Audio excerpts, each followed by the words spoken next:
अस्सलामुअलैकुम दोस्तों, कैसे हो। एक और नई वीडियो लेकर आप दोस्तों के लिए हाजिर हुए। पाकिस्तान क्रिकेट बोर्ड पीसीबी के साबिक चेयरमैन रमीज राजा ने न्यूजीलैंड के खिलाफ टी20 सीरीज में बाबर आजम और रिजवान की ओपनिंग जोड़ी को तोड़ने पर टीम मैनेजमेंट के फैसले पर तनकीद का निशाना बनाया। वीडियो में आगे बढ़ने से पहले आपसे छोटी सी रिक्वेस्ट है, आपने अभी तक हमारे चैनल को सब्सक्राइब नहीं किया तो चैनल को कर दे सब्सक्राइब, बेल के आइकन को भी दबा दें और हाल पे प्रेस कर दे ताकि आने वाली वीडियो का नोटिफिकेशन आप तक पहुंचता रहे। तो चलते हैं बिना टाइम वेस्ट किए वीडियो की तरफ।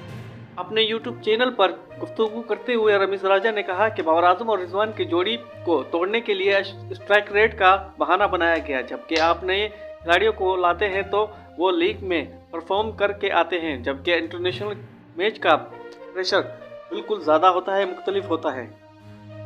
उन्होंने ये भी कहा कि नौजवान जोड़ी पर दबाव होता है कि पूरी दुनिया की तवज्जो इनकी तरफ है। आपने इस जोड़ी को तोड़ दिया जिससे पूरी दुनिया घबराती है। अफगानिस्तान को शिकस्त देकर भारत ने पाकिस्तान को पीछे कैसे छोड़ा। रमीज राजा ने इस सवाल उठा लिया कि आपने नए खिलाड़ी को मौका देने से पहले इन्हें आजमाया है। ये कोई आसान काम नहीं है। दोनों की जोड़ी तोड़ने से आपको क्या फ़ायदा मिला। ये है दोस्तों आज की ताज़ा अपडेट। वीडियो अच्छी लगे लाइक करें, शेयर करें, चैनल को ज़रूर सब्सक्राइब कर दें। मिलते हैं अगली वीडियो में। आज तक के लिए इतना ही। अपना ख्याल रखिएगा।